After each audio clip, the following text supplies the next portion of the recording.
มีเหมือนดังปากเว้าประชาธิปไตยอยู่ไสโนลาวก็มีแม่นเงาให้ลาวได้เห็นผู้นำเป็น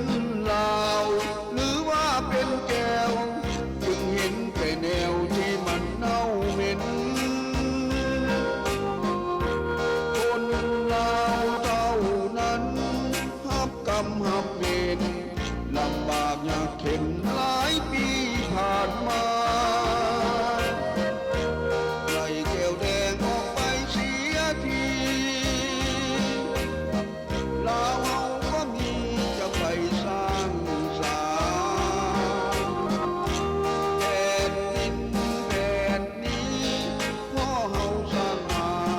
ช่วยกันรักษาไว้เป็นของลาว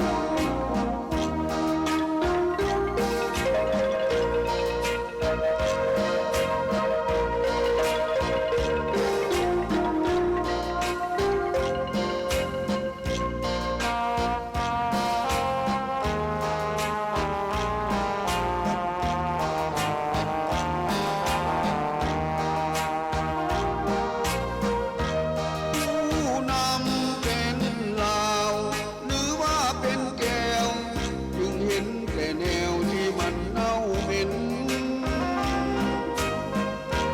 คนลาวเท่า